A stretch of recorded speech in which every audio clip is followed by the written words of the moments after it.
Lo dijo en la primera hora. 8 de la mañana con 5 minutos, gracias. Esto es A Primera Hora a través de Armónica FM y las plataformas digitales de Primera Plana. Entramos al último tramo de nuestro espacio de noticias. Recapitulemos un poquito lo que ha pasado en las últimas 2 semanas.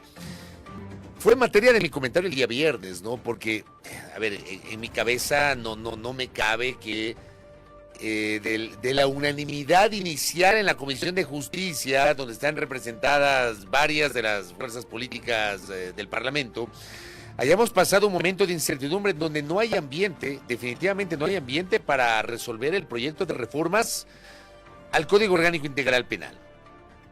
Los legisladores se dieron cuenta después de que dentro del informe se incorporó el siguiente texto. Este texto fue propuesto por el asambleísta José Agualzaca en la Comisión de Justicia.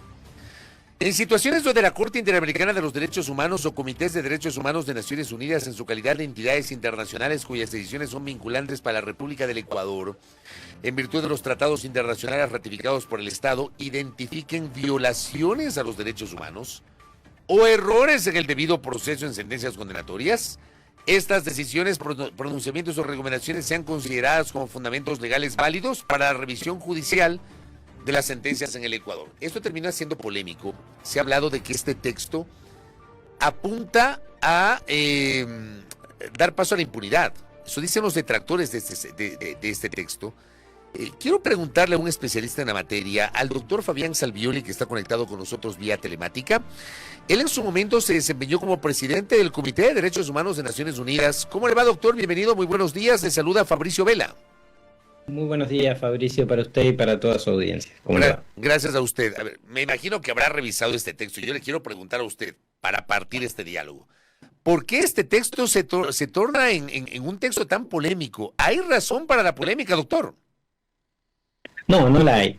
No hay ninguna razón para polemizar. En buena medida porque este texto lo que hace es poner en marcha lo que dice ya la propia Constitución del Ecuador, y lo que en general sucede aún sin aprobación de esta norma legislativa, es decir, cuando un órgano internacional establece de que ha habido violaciones de derechos, los estados tienen que cumplir con lo que esos órganos internacionales han indicado.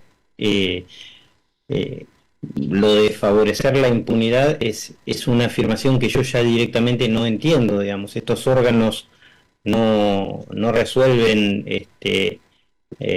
ninguna situación penal, no resuelven ni la culpabilidad ni la inocencia de nadie, simplemente indican si el Estado, a través de hechos de su poder ejecutivo, como puede ser un hecho de torturas, o su poder legislativo, si se sanciona una ley que discrimina, o del poder judicial, si comete una violación a las garantías judiciales durante un proceso, han incurrido en responsabilidad del Estado por violación de derechos. Es sencillamente así. Ahora bien, algunos dicen, ¿se entiende si es una sentencia de la Corte Interamericana de los Derechos Humanos? Porque Ecuador es signatario del Pacto de San José. Pero critican que se haya incorporado comisiones de derechos humanos de Naciones Unidas. Quiero partir por una explicación suya. ¿Cómo funcionan los comités de derechos humanos de las Naciones Unidas? ¿Para qué sirven? ¿Qué tipo de decisiones o de pronunciamientos emiten, doctor?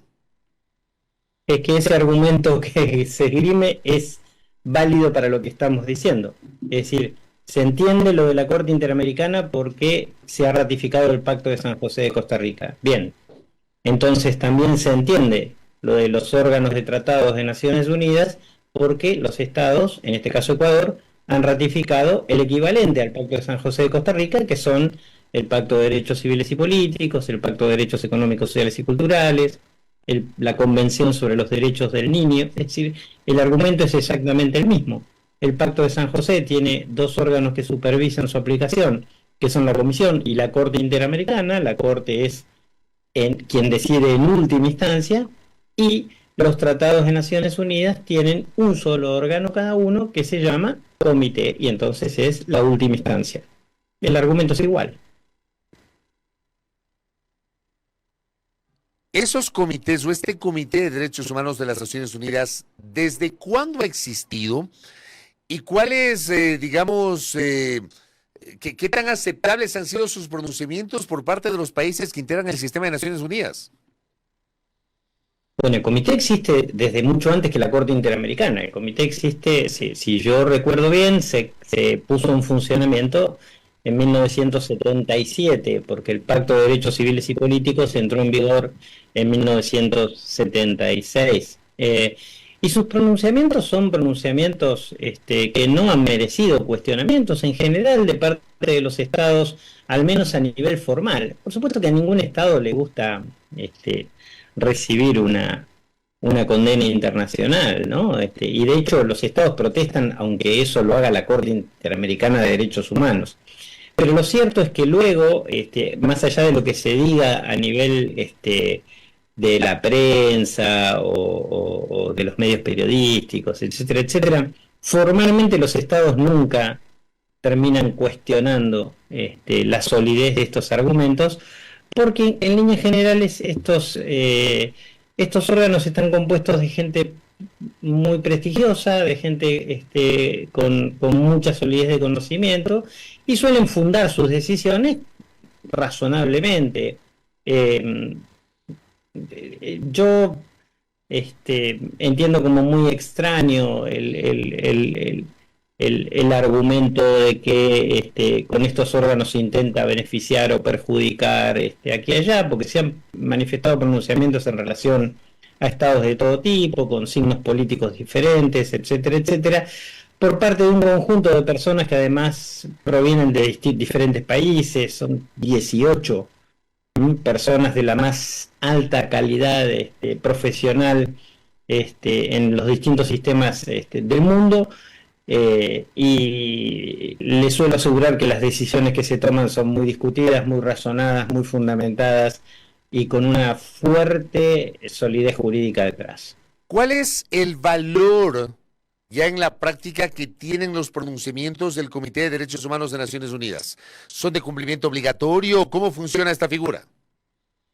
Mire, son vinculantes porque representan la última instancia de decisión del órgano que interpreta y aplica el pacto. Si no fueran vinculantes, entonces cada estado podría decir qué cumple y qué no cumple, y eso, por supuesto, convierte al sistema jurídico en un papel mojado, además de lo peligroso que eso implicaría. Pero en el caso de Ecuador, además, no puede haber debate por la propia disposición constitucional que ustedes tienen. Ustedes tienen un artículo en la Constitución que es el 93, si yo recuerdo bien, que dice que se habilita la acción por incumplimiento cuando no se haya cumplido con una decisión de un órgano internacional de derechos humanos, y habla de sentencias o informes, con lo cual queda claro de que el artículo se refiere no solo a la sentencia de la Corte Interamericana, sino a los informes, que en este caso son los informes de los órganos de tratados de Naciones Unidas. No creo que pueda haber debate en serio en relación a esta cuestión. A ver, pero, por ejemplo, yo le pregunto a usted, porque esta también es la discusión. En el Ecuador se entiende que la revisión de sentencias condenatorias, porque usted tiene, obviamente, el último recurso, que es la casación, luego de lo cual queda en firme una sentencia penal condenatoria. O sea, se ejecutaría esa sentencia una vez que pasa este paso de la casación a nivel de Corte Nacional de Justicia. Y hay la posibilidad de la revisión. Entonces, los juristas dicen, la revisión se puede dar sobre la base de la presentación de pruebas nuevas y si se determina que hubo algún tipo de violación durante el curso del procedimiento. Los pronunciamientos del Comité de Derechos Humanos irían por esa línea que estoy describiendo, doctor. Más o menos, digamos, hay que aclarar de que el Comité de Derechos Humanos, incluso la propia Corte Interamericana de Derechos Humanos, no son recursos de revisión.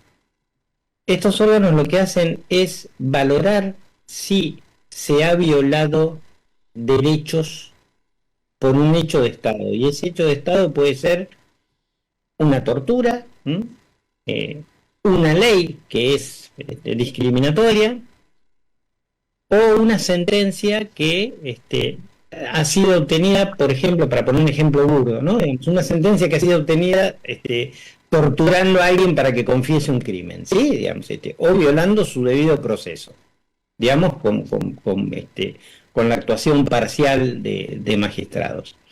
En esos casos lo que se determina es la responsabilidad internacional del Estado.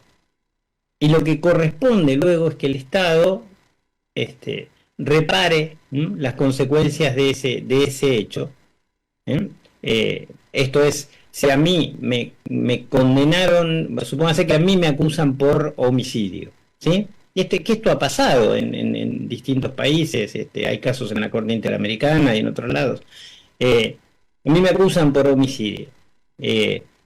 Y luego me torturan, digamos, y yo confieso bajo tortura de que he cometido un homicidio. Bueno, esa prueba es nula, pero supóngase que el asunto llegó hasta las máximas instancias judiciales y las máximas instancias judiciales dijeron que no pasó nada, que no hay ningún problema y que el juicio ratifica la decisión inicial, la sentencia. Muy bien, yo llevo el asunto al plano internacional.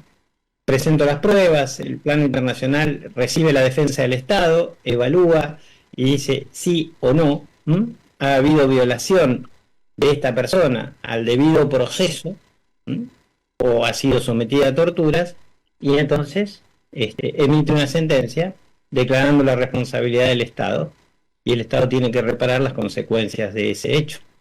Es así de sencillo, no es una apelación. Ni la Corte Interamericana o el Comité de Derechos Humanos resuelve si yo soy inocente o culpable del homicidio, ¿sí? Porque ese no es un hecho que se revisa, no se revisan las pruebas de la culpabilidad o no. Simplemente si el mecanismo que se llevó adelante es un mecanismo que respeta los estándares internacionales de debido proceso. En el caso del Poder Judicial, porque aquí todo el debate es sobre el Poder Judicial, pero esto pasa todo el tiempo con normas legislativas o con hechos del Poder Ejecutivo. ¿Por qué? Porque el que se compromete es el Estado. Y el Estado son todos los poderes del Estado. El Poder Judicial no está fuera de los poderes del Estado, obviamente, ¿no? Acá el jurista Stein Raza está en sintonía y dice: los informes de los comités de derechos humanos a las sentencias de la Corte pueden ordenar la anulación o repetición de los juicios. Le pregunto, doctor.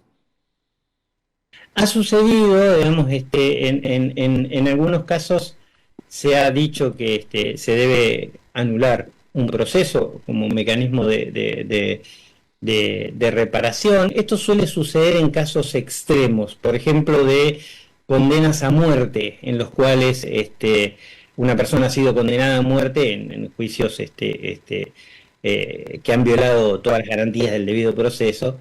Allí se dice directamente que hay que anular el juicio. Pero en la mayoría de otros casos lo que se dice es que cuando se trata, ¿no?, de juicios penales, además, porque estas no son... Los órganos internacionales no están al servicio de un hecho puntual en un país puntual, actúan para todo el mundo, ¿sí? Digamos, entonces pensar de que acá hay una conspiración detrás de esto es una tontería. En líneas generales, lo que se dispone es la realización de un nuevo proceso conforme a todas las garantías como corresponde. Pero hay que evaluar de qué caso se trata, de qué situación, en fin, yo estoy hablando en el aire y no en relación a ningún caso puntual. Claro, me parece que la semana anterior yo recordaba, hablando del Comité de Derechos Humanos de Naciones Unidas, un caso vinculado al Ecuador. No sé si usted tuvo conocimiento de ese caso, del caso de los hermanos Roberto y William Isaías Dazún, quienes fueron propietarios de un banco, del Filambanco, que en diciembre del año 98 pasó a manos del Estado y que terminó cerrando sus puertas ya en manos del Estado en el año 2001. En el año 2008, en junio del año 2008, hubo una incautación de los bienes de los hermanos Isaías, el 8 de junio del 2008. Una incautación de los bienes, 200 y pico de bienes, incluyendo medios de comunicación. Y hubo una resolución de la Asamblea Constituyente que prohibió que acudan a la justicia para impugnar esa decisión administrativa. Hubo un pronunciamiento del Comité de Derechos Humanos que cuestionaba este proceder del Estado ecuatoriano en 2008 y estableció que a los Isaías se les impidió el acceso a la justicia. No sé si usted tuvo conocimiento de este caso puntual que le estoy señalando, doctor. Sí, y efectivamente ha sido así, una violación del debido proceso, y entonces el comité lo establece, porque el comité actúa así en relación a todos los estados, digamos, cuando le llegan asuntos. Si una persona se ve impedida de acudir a la justicia para vindicar sus derechos, o si aún acudiendo a la justicia, la justicia no actúa de manera imparcial, entonces por supuesto queda habilitada la vía internacional, y es lo que los estados se han comprometido cuando ratificaron los tratados de derechos humanos, en este caso el Pacto de Derechos Civiles y Políticos.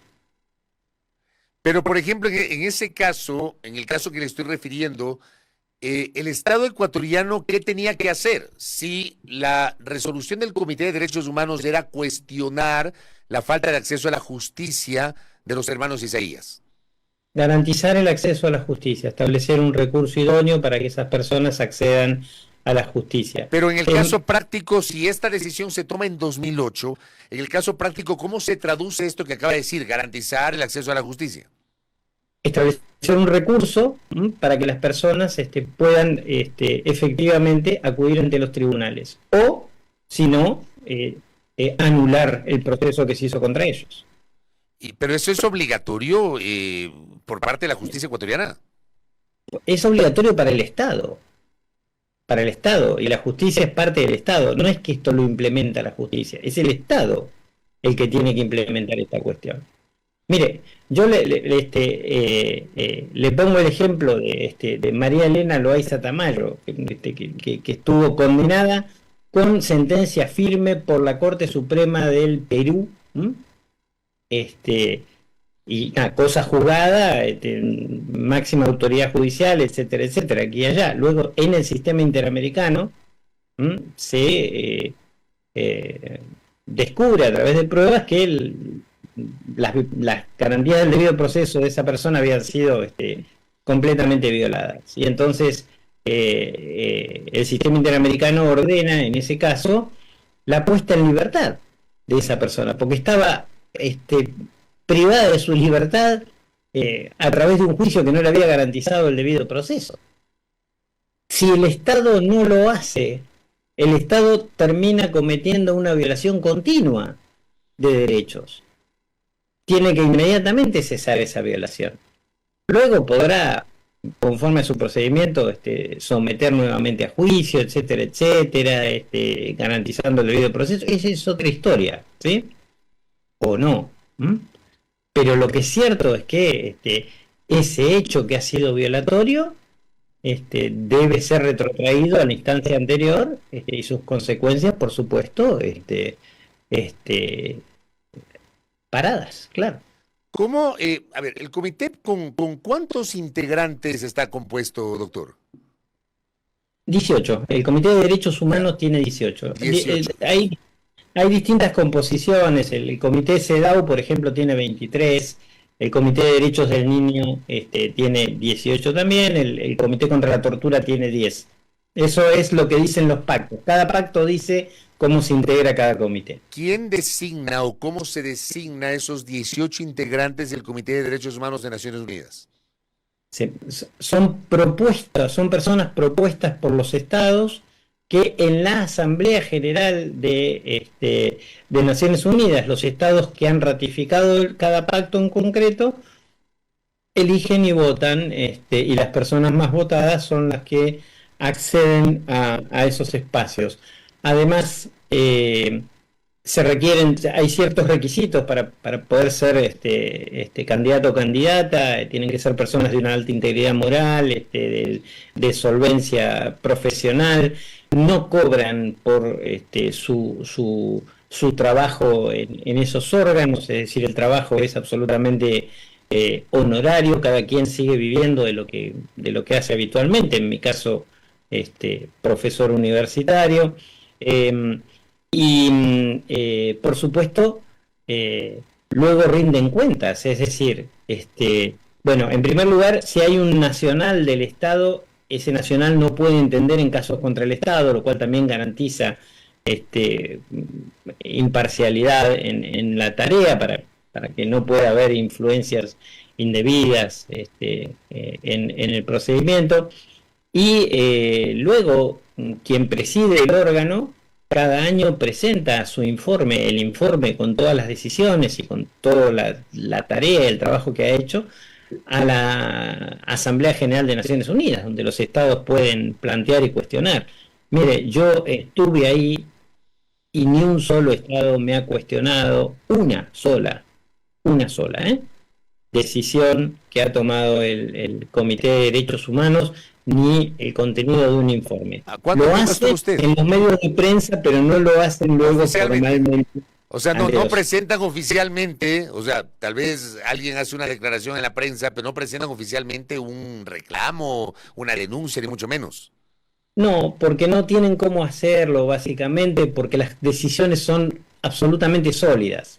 Entonces, es muy difícil. Claro, puede haber, son órganos compuestos por personas, ¿verdad? Entonces, las personas se pueden equivocar también, siempre es factible que alguna opinión del comité sea más feliz o menos feliz, pero eso pasa en toda actividad humana, en la mía como profesor y en la suya como periodista, ¿no? Digamos.